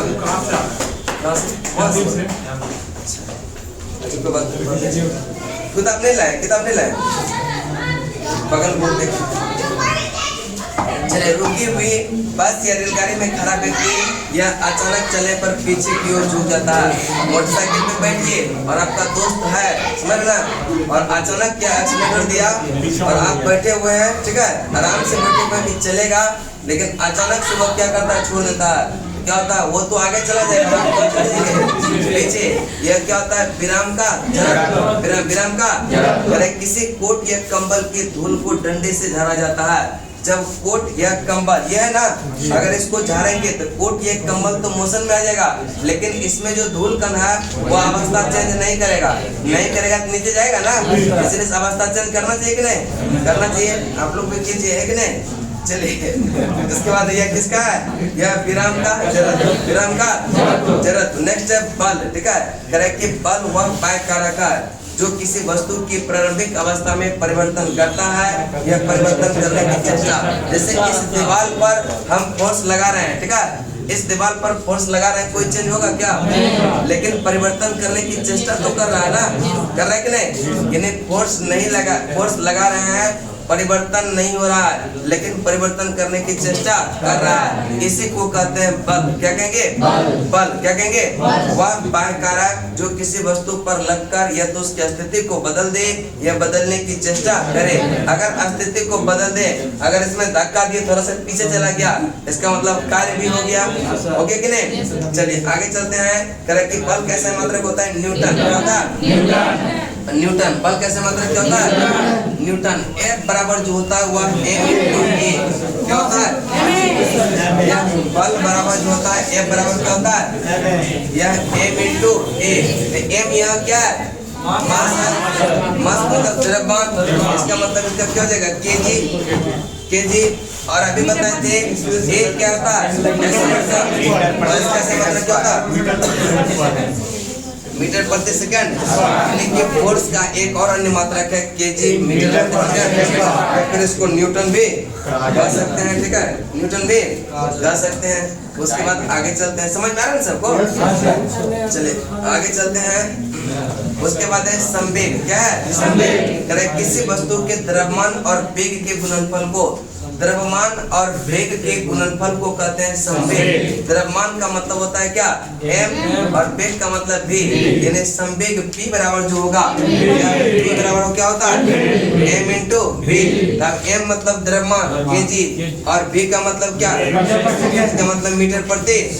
इसका मतलब संवेग का जो ऐसा मात्रक होगा kg मीटर प्रति सेकंड। kg मीटर प्रति kg मीटर प्रति सेकंड। ठीक है, चलो आपको भी पता नहीं था क्या? चले आगे चलते हैं। आगे आपका यह आवेग, इम्पल्स। क्या है? आवेग, इम्पल्स। जब कोई बड़ा बल किसी छोटे वस्तु पर यह लग समांतराल की जो है कार्य करता है, ऐसे बल को क्या कहते हैं? आवेग कहते हैं। यानी जब कोई जो है बड़ा बल किसी छोटे वस्तु पर, यह छोटे वस्तु पर छोटे समांतराल के लिए कार्य करता है, तो यह इसको क्या कहते हैं? इसे बल को यह आवेग कहेंगे। क्या कहेंगे? यानी कि बल का, ठीक है, यह क्या होता है? बल का जो आवेग होगा यह F into del T। F into यानी आवेग बराबर जो होगा वह क्या होगा? यह F into डेल T। यानी बड़ा बल है लेकिन कुछ समय के लिए लगता है, उसको कहते हैं आवेग। जैसे कि गेंद को पटकिएगा तो फोर्स तो काफी ज्यादा लगता है ना, लेकिन तुरंत ही क्या होता है? रिफंड। यानी कुछ सेकंड के लिए भी लगता है। इसका मतलब जब बहुत बड़ा फोर्स कुछ थोड़े समय के लिए लगता है, उसी को कहते हैं क्या? आवेग। अब देखिए आवेग यानी कि F तो हो गया क्या? फोर्स। फोर्स का मतलब न्यूटन और सेकंड टाइम का क्या हो जाएगा? सेकंड। इसका मतलब आवेग का जो ऐसा मात्रक होता है सेकंड न्यूटन। आवेग का ऐसा मात्रक क्या हो गया? Newton second. न्यूटन। और करें कि यह न्यूटन का द्वितीय गति नियम किसी वस्तु के संवेग में परिवर्तन की दर, किसी वस्तु के संवेग में परिवर्तन की दर उस वस्तु पर आरोपित बल के समानुपाती। आरोपित बल के क्या होता है? और संवेग परिवर्तन जो होगा हमेशा बल की दिशा में ही होता है। बल के दिशा में ही होता है। यानी कि करें कि यदि बल F है, उत्पन्न त्वरण A है, वस्तु का द्रव्यमान m है और सेकंड लॉ से बल का व्यंजक मिलता है। क्या मिलता है? बल का व्यंजक। बल का यानी कि कभी जो आप घोड़े की सवारी किए होंगे या किसी को देखे होंगे, जब घोड़ा चलता है या उछलता है ना, जब बैठिएगा उस पर तो आप भी क्या होगा? उछलिएगा फिर वहीं बैठिएगा, उछलिएगा फिर वहीं पे बैठिएगा। अगर जो है न्यूटन का दूसरा गति नियम जो कि कहता है कि संवेग परिवर्तन की दर की दिशा जो होगा वह बल की दिशा में ही होगा। अगर ऐसा नहीं होता तो घोड़ा उछल के आगे और आप उछल के पीछे आ जाते ना। यहाँ पर जो है दूसरा गति नियम होता है। कौन सा? दूसरा गति नियम काम करता है, इसीलिए से घोड़ा पर उछलता और पुनः घोड़े की पीठ पर ही बैठ जाता। आप सुबह में नहीं आते क्या? नहीं सुल्तानगंज नहीं आते? बहुत बढ़िया है। ठीक है, ऐसे ही अपना स्थिति को बनाए रखिए। आपका पार्टनर जो है मेहनत कर रहे हैं वो आपको छोड़ के चले जाएंगे, समझ रहे ना? और आप अपना स्थिति को बनाए रखिए, उनका शादी हो जाएगा। ठीक है, उनका जो है बच्चा भी आपके बाराती में जाएंगे, समझ रहे ना? छोटे अंकल का चलेंगे बनाते क्या? चले आगे चले, छोटे पापा कहेंगे आपको, समझ ना? चले आगे चलते हैं, चले आगे चलते हैं कि प्रथम, ठीक है, प्रथम नियम जो है दूसरे नियम का ही क्या है? अंग है, ठीक है। प्रथम नियम दूसरे नियम का ही अंग है, ठीक है। न्यूटन का तृतीय गति, न्यूटन का तृतीय गति करते, उसको चलता है। ठंडा लगता है तो ठंडा में नहीं उठते, और थोड़ा सा लगता है कि आज क्लास बहुत लंबा चलेगा तो आज जाना ठीक नहीं, आज नहीं जाएंगे, ठीक है। और ऐसे नहीं करना चाहिए, समझे? सुबह में एकदम निश्चित है, जितना सुबह में यहाँ पढ़ाए और आप रूम पे रह के नहीं कर सकते क्या? अगर वैसा देखिए 1% स्टूडेंट होगा, 1% समझ लो ना, जो कि उतना अभी जितना फिजिक्स पढ़ा रहे हैं ना, इतना आप रूम पे नहीं कर पाइएगा 8 बजे तक, 100% नहीं होगा। इसीलिए से आना, कम से कम आके बैठिए, हमको भी अच्छा लगता है, आपको भी अच्छा लगेगा कि नहीं? चले आगे चलते हैं। यह न्यूटन का प्रथम नियम समझ गए, दूसरा नियम भी समझ गए। अब चलते हैं किस पर? तीसरा नियम, तीसरा नियम, ठीक है। चले कहेंगे प्रत्येक क्रिया के बराबर और विपरीत प्रतिक्रिया होती है। प्रत्येक क्रिया के बराबर और यानी कि जैसे कोई वस्तु पर आप जो है फोर्स लगाने धक्का दिए, इसका मतलब जितना फोर्स से आप धक्का देंगे उतना फोर्स आप पर भी लगेगा। लगता है कि नहीं? नहीं तो किसी पार्टनर जो होगा ना, एक आध आप जो उसको देख के देखिए, समझ ना, हो सकता है उसका अपोजिट हो जाए, 2-4 आपको पड़ जाए, है कि नहीं? 2-4 पड़ जाए। यहाँ पर भी क्या होता है, यह फेल कर जाता है, समझ ना? इसलिए ज़्यादा कोशिश नहीं कीजिएगा, ठीक है। चलिए उसके बाद आए करें कि बंदूक से या गोली चलाने पर चलाने वाले पीछे की ओर धक्का देता है। कभी आप बंदूक सब लोग चलाए होंगे, ठीक है, एकदम चलाए होंगे, और बैलून वाला तो चलाए होंगे ना, वो भी तो बंदूक है, बंदूक को वो भी चलाइएगा ना तो हल्का सा झटका देता है कि नहीं? अब गोली चलाइएगा तो ज्यादा झटका देगा, यह क्या होगा, लेकिन उसका एरिया ज्यादा रहने के कारण महसूस कम होता है, ठीक है। महसूस क्या होता है? नाव के किनारे कभी NIT गए भी होंगे, सब लोग गए होंगे, और नाव पे चढ़े भी होंगे, ठीक है। अब आपको तो NIT पता भी नहीं है कहाँ है, सच्ची वाली बात है, समझ ना? सुबह समझाते हैं, उसी दिन देखे NIT पहले वाले, उस दिन चले भैया जी मिलेगा नवाज हुआ कुछ तो देखे। चले करे कि जब नाव के किनारे पर देखेगा, जब नाव पे लोग चढ़ता है ना, ये नाव पे नहीं भी चढ़े होंगे तो देखे होंगे, जब नाव पे चढ़ता है और जब उधर से कूदता है तो नाव ज्यादा पीछे की ओर जाता है। जितना फोर्स कूदने के लिए आगे लगाता है उतना नाव जो है नीचे जाता है ना।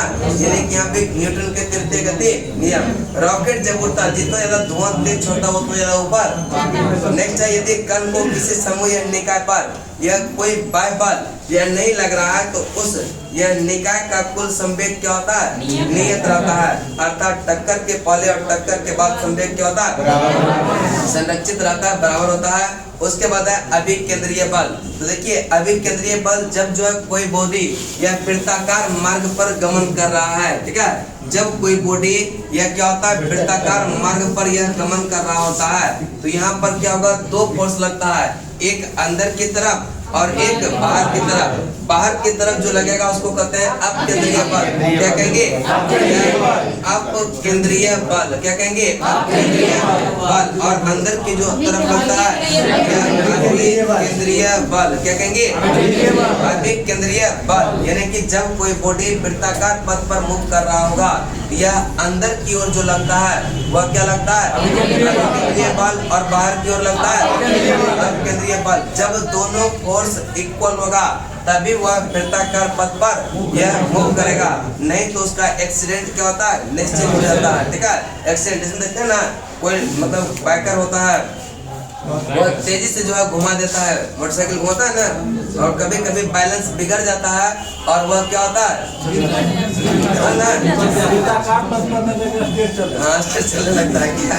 चलिए नेक्स्ट चलते हैं।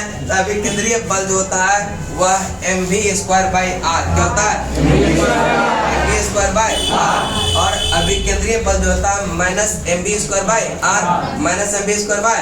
अब जैसे उपग्रह का ग्रहों की परिक्रमा करना, यह अभिकेंद्रीय क्या होता है, अभिकेंद्रीय बल। इलेक्ट्रॉन का नाभिक की ओर चारों ओर घूमना, यहाँ पर भी अभिकेंद्रीय। और साइकिल का मोड़ना, यह भी क्या होता है, बहुत के कुएं में मोटरसाइकिल पर सवार चलना, यह भी। उसके बाद अपकेंद्रीय बल, करेक्ट कि इसकी दिशा अभिकेंद्रीय बल की दिशा की क्या होता है, विपरीत होता है, विपरीत होता है। दोनों रहता सेम चीज है, लेकिन एक अंदर की तरफ और एक बाहर की तरफ, अंदर की ओर और एक बाहर की तरफ। एक कपड़ा सुखाने का मशीन, दूध से मक्खन निकालने की मशीन, यह कौन सा, अपकेंद्रीय बल। कौन सा, उसके बाद है करेक्ट कि बल द्वारा या किसी पिंड को एक अक्ष के परितः घुमाने वाले प्रवृत्ति को कहते हैं बल आघूर्ण। क्या कहेंगे, बल आघूर्ण। क्या कहेंगे, बल आघूर्ण की बात जैसे आ रहा है करेक्ट कि एक अक्ष के एक्सिस पर ही वह मूव करता है। जैसे देखिएगा यह क्या होता है, यह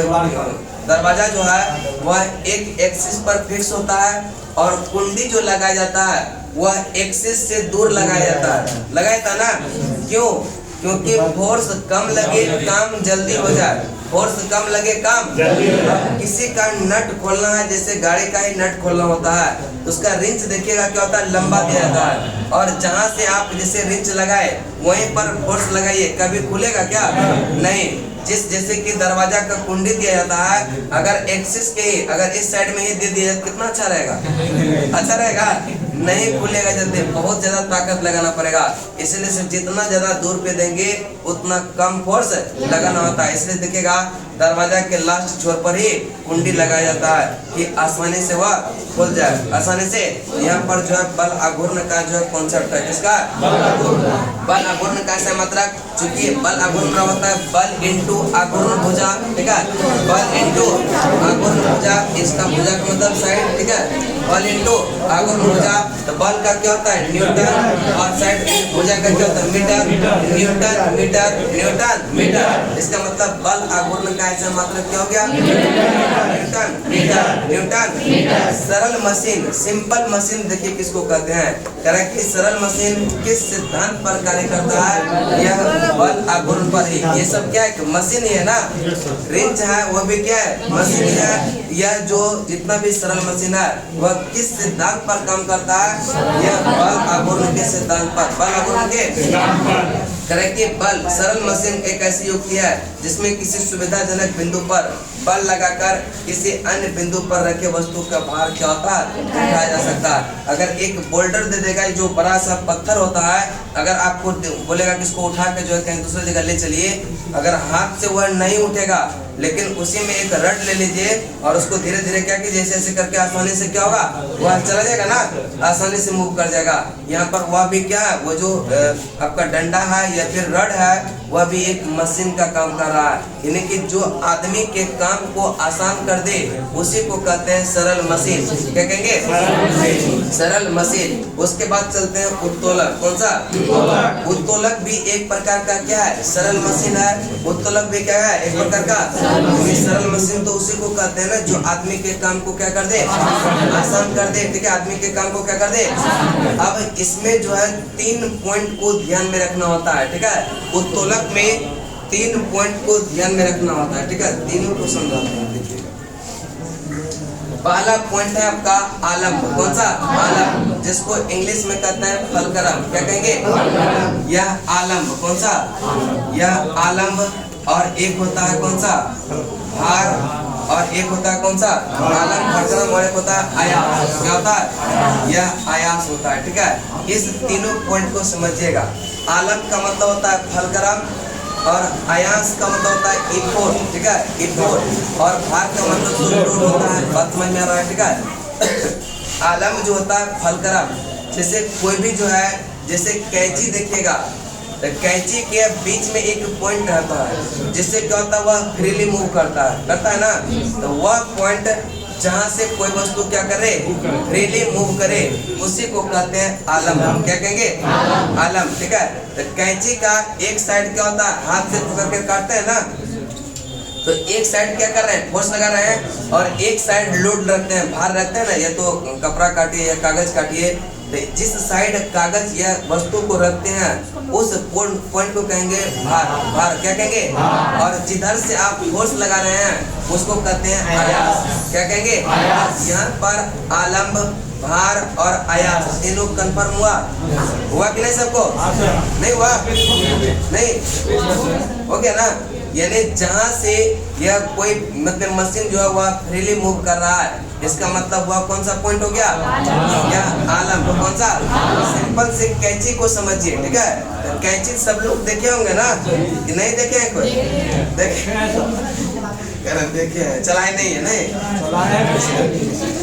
कैंची जब यह देखिएगा एक साइड जो रहता है उंगली में फंसा हुआ रहता है ना, और एक साइड रहता है क्या? यह कागज रखते हैं या कपड़ा रखते हैं, जो भी आपको काटना होता है, ठीक है? तो जो कागज या कपड़ा रखते हैं जिस साइड में उसको कहते हैं भार। क्या कहेंगे? भार। और जिस साइड में आप उंगली रखते हैं उसको कहते हैं क्या? आयास। इम्पोर्ट, आयास, इम्पोर्ट। और एक बीच में बिंदु होता है जो क्या होता है? लोड होता है। क्या होता है? गर्म होता है, आलम्ब होता है, जहाँ से वह क्या रहा? रिमूव कर रहा है, ठीक है? रिमूव कर रहा है। तीनों पॉइंट समझ में गया? अब प्रथम श्रेणी के उत्तोलक, द्वितीय श्रेणी के उत्तोलक और तृतीय श्रेणी के उत्तोलक। एक ट्रिक याद रखिएगा, FLE, ठीक है? FLE। प्रथम श्रेणी के उत्तोलक में बीच में होता है फलक्रम, द्वितीय श्रेणी के उत्तोलक में बीच में होता है लोड, तृतीय श्रेणी के उत्तोलक में बीच में होता है इफोर्ट। क्या होता है? इफोर्ट। अब सारे को एक एक करके देखेंगे, ठीक है? तरह के प्रथम श्रेणी के उत्तोलक में, ठीक है? प्रथम श्रेणी के उत्तोलक में यह बीच में क्या होता है? फलक्रम। और एक साइड लोड ले लीजिए, एक साइड इफोर्ट। हमेशा याद रखिएगा कि दूरी जो मापा जाता है ना वह फलक्रम से, जहाँ से वह फ्री मूव कर रहा है, ठीक है? फलक्रम से हमेशा दूरी यह मापा जाता है। यह L यानी कि लोड तक के, जहाँ पर भार रखे हैं, बातें नहीं, ठीक है? या जहाँ पर यह भार रखे हैं उसको कहते हैं क्या? L of A। और फलक्रम से जहाँ इफोर्ट डाल रहा है इसको कहते हैं E of A, ठीक है? ये दोनों के बीच का क्या हो गया? यानी कि दूरी हमेशा रखते हैं, यह दूरी हमेशा कहाँ से मापते हैं? फलक्रम से। कहाँ से? फलक्रम से। दूरी हमेशा कहाँ से? अब हम बोले कि प्रथम श्रेणी के उत्तोलक में बीच में होता है फलक्रम, लेकिन ऐसा हम बोले क्या कि एकदम ठीक बीच में होता है? नहीं ना बोले। और यांत्रिक लाभ का जो फॉर्मूला होता है यह आयास भुजा बटे भार भुजा। आयास भुजा का मतलब E of A और बटे भार भुजा, यानी कि यह L of A। L of A यह क्या होता है? यांत्रिक लाभ, ठीक है? यांत्रिक लाभ, यांत्रिक लाभ जो होता है वह क्या होता है? E of A बटे L of A, यानी कि आयास भुजा बटे क्या होता है? लोड भुजा। आयास भुजा बटे इसी को कहते हैं यांत्रिक लाभ। यांत्रिक लाभ। अब कह रहे हैं कि प्रथम श्रेणी के उत्तोलक में यांत्रिक लाभ क्या क्या हो सकता है? मैंने ये नहीं बोला कि यह बीच में, ठीक बीच में है, बीच में है। या तो इसके नजदीक भी हो सकता है या इसके नजदीक भी हो सकता है। हो सकता है कि नहीं? अगर इसके नजदीक मान लीजिए कि F यहाँ है, इसको भूल जाइए बीच में, ठीक है? अभी इसको भूल जाइए, ठीक है? अगर इसके बीच में तो हमेशा कहे कि फलक्रम से ही क्या करते हैं? दूरी को मापते हैं। इसका मतलब L of AE हो गया और LE of AA हो गया। तो बड़ा कौन सा होगा? E of A। E of A अगर बड़ा होगा किससे? L of A से। यानी ऊपर वाला जब नीचे वाला से बड़ा होगा, यांत्रिक लाभ एक से ज्यादा होगा कि नहीं? यहाँ पर जो यांत्रिक लाभ होगा यह एक से क्या होगा? अधिक होगा कि नहीं? पहला कंडीशन। ये जरूरी नहीं कि इसके नजदीक है, हो सकता है यहाँ नहीं है फलक्रम, या यहाँ पे है। कहाँ पर? E के नजदीक में, ठीक है? E के नजदीक में। इसका मतलब अब फल दूरी हमेशा यहाँ से नापेंगे ना, इसको E of A, इसको क्या कहेंगे? L of A। इसका मतलब यहाँ L of A greater than हो गया क्या? अब देखिए ऊपर वाला छोटा, नीचे वाला ही बड़ा, इसका मतलब भाग देंगे तो एक से कम ना आएगा, आएगा कि नहीं? यहाँ पर जो यांत्रिक लाभ हो गया वह एक से क्या होगा? कम, एक से। लेकिन अगर कहेगा कि ठीक बीच में ही है, ठीक बीच में है, यानी कि इधर भी E of A इधर एल ऑफ ए जब ठीक बीच में है तो जितना डिस्टेंस इधर होगा इसका मतलब जितना ई ऑफ ए होगा उतना भी क्या होगा एल ऑफ ए। इसका मतलब जब दोनों बराबर होगा तो वह क्या होगा ठीक एक के बराबर होगा कि नहीं, दोनों कटेगा तो एक ना होगा। यानी कि यांत्रिक लाभ जो है यह प्रथम श्रेणी के उत्तोलक में या तो एक होगा या एक से कम होगा या एक से अधिक होगा। यानी प्रथम श्रेणी के उत्तोलक में यांत्रिक लाभ तीनों हो सकता है, एक से अधिक, एक से कम, एक से कम। बात समझ में आई कि नहीं? कैसे एक से कम कैसे एक से अधिक है, बात समझ में आ गया। उसके बाद जैसे कि प्रथम श्रेणी के उत्तोलक, जैसे कोई अगर पूछ देना कि प्रथम श्रेणी बताइए कि ये कैंची जो है प्रथम श्रेणी का उत्तोलक है या नहीं, तो आपको ध्यान देना है मूव करने वाला पॉइंट, ठीक है। तो मूव करने वाला पॉइंट जो है अगर बीच में है, ठीक है, मूव करने वाला पॉइंट क्या है बीच में है, वह प्रथम श्रेणी का उत्तोलक है, प्रथम श्रेणी का उत्तोलक है। और जैसे पूछेगा कि और कुछ दे दिया जैसे सरलता या फिर आपका नींबू निचोड़ने का मशीन, तो इस सब में देखिएगा कि बीचे में भार को रख देते हैं, लोड को। जैसे नींबू निचोड़ता है ना तो क्या होगा उसका एक साइड रहता है फ्री मूव करता है साइड में, और बीच में नींबू को रखते हैं और एक साइड से दबा दिया जाता है। वह निचोड़ के नींबू का रस क्या होता है बढ़िया से निकल जाता है। तो जहाँ पर बीच में लोड रखा जाता है ना उसको कहते हैं द्वितीय श्रेणी का उत्तोलक, द्वितीय श्रेणी का उत्तोलक। उसके बाद तृतीय श्रेणी का उत्तोलक में जो होता है वह इपोटी यानी कि फोर्स जो लगाएंगे वह बीच से, कहाँ से लगाएंगे, यानी कि जैसे कि मनुष्य का हाथ और चिमटा देखते हैं वह पीछे से न पकड़ते हैं और टुक टुक टुक टुक रोटी उल्टाते रहते हैं, नहीं उल्टाते हैं। यह क्या करता है स्पीड को बढ़ा देता है, रोटी उल्टने का स्पीड को क्या करता है नहीं बढ़ाता है। अब बोलिएगा कोई कि नहीं हम तो हाथे से जल्दी कर लेते हैं, आपका एक्सपीरियंस नहीं है चिमटा चलाने का, इसीलिए से जिसका चिमटा चलाने का है ना वो आप 2-3 रोटी सेकेगा 25 रोटी निकालता है, लेकिन चलो उसके बाद जैसे हो गया कैंची का जो फ्री करने वाला मूव है वो कहाँ है बीच में, इसका मतलब वो क्या होगा। उसके बाद यह फिलास सिंडासी यह सब देखिएगा जो फ्रीली मूव करता है बीच से ही करता है। यहाँ पर क्या हो जा रहा है यह सब प्रथम श्रेणी का उत्तोलक। अब द्वितीय श्रेणी का उत्तोलक की बात करते हैं, करें कि बीच में होता है लोड, बीच में क्या होता है द्वितीय श्रेणी का उत्तोलक में। यह अब देखिए द्वितीय श्रेणी का उत्तोलक में क्या होता है बीच में क्या होता है लोड, बीच में ये होता है लोड, ठीक है। एक साइड होगा फलक्रम, एक साइड होगा फोर्स। हमेशा बोले हैं कि दूरी कहाँ से मापते हैं बीच से।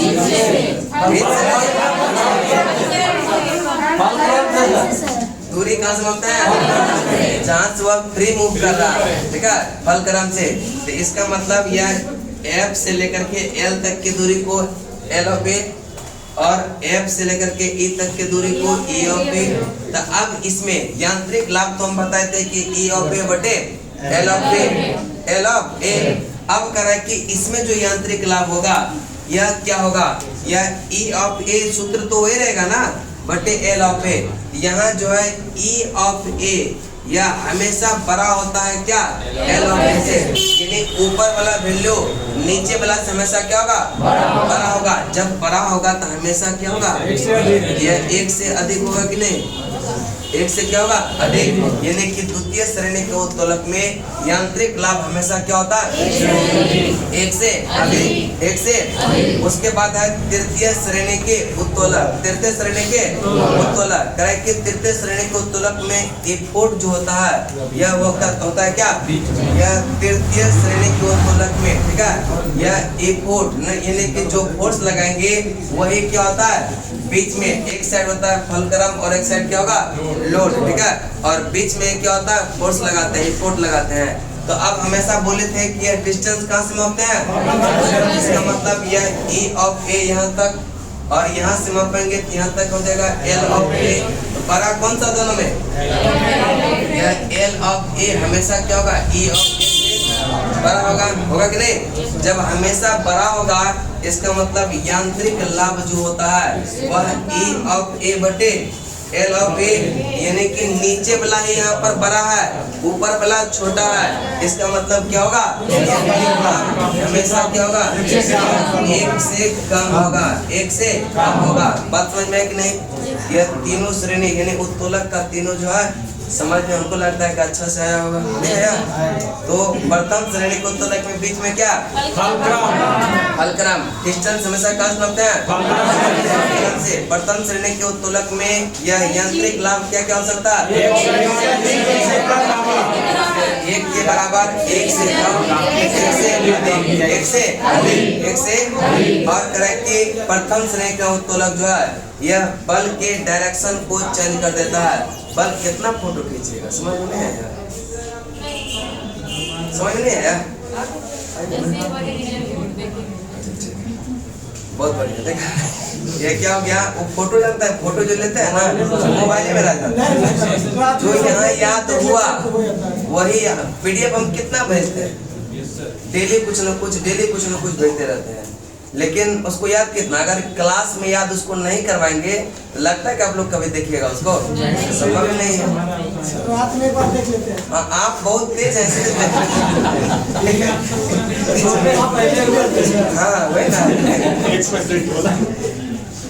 कोई देखता है, ऐसा नहीं कहता है कोई नहीं देखता, कुछ लोग देखते हैं। क्या आप भी देखते हैं ना? नहीं देखते, ठीक है। चलिए आगे चलते हैं, ठीक है।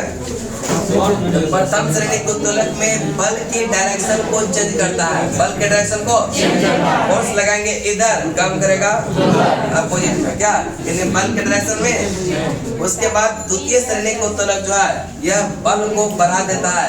नींबू को आप जितना अच्छे से हाथ से निचोड़ नहीं दीजिएगा, और अगर मशीन में डालेगा तो अच्छा से वह क्या होगा? निचोड़ा जाएगा ना। उसने उसके बल को क्या कर दिया? उसके बाद तृतीय श्रेणी के उत्तोलक में यह क्या करता है? यह स्पीड को बढ़ाता है। स्पीड को बढ़ाता है। रोटी बनाइए, हाथ से उल्टाइए, चिमटा से उल्टाइए, आपका स्पीड क्या होगा? बढ़ जाएगा। कब? चिमटा से उल्टाइए, है कि नहीं? चलिए आगे चलते हैं। गुरुत्व बात समझ में है कि नहीं? चलिए आगे बस वो वाला ट्रिक याद रखिएगा। प्रथम श्रेणी को उत्तोलक, बस आपको यह 3 पॉइंट समझ में आ जाएगा ना, उत्तोलक समझ में आ गया, ठीक है। F का मतलब फलक्रम, L का मतलब लोड और A का मतलब इनपुट। यही 3 गो पॉइंट इसमें समझना है, बाकी कुछ नहीं है। नहीं समझ गया ना? चलिए बस चलते हैं। करें किसी का जो है गुरुत्व केंद्र वह बिंदु है जहाँ वस्तु का समस्त भार क्या होता है? यह स्थित रहता है, केंद्रित होता है, उसको कहते हैं गुरुत्व केंद्र। यानी कि ठीक मिड वाला पॉइंट, जैसे कि मनुष्य का संपूर्ण भार जो केंद्रित रहता है वह नाभि के पास। कहाँ पर? नाभि के पास। यह मनुष्य का गुरुत्व केंद्र जो होगा वह कहाँ पर होता है? नाभि के पास। कहाँ होता है?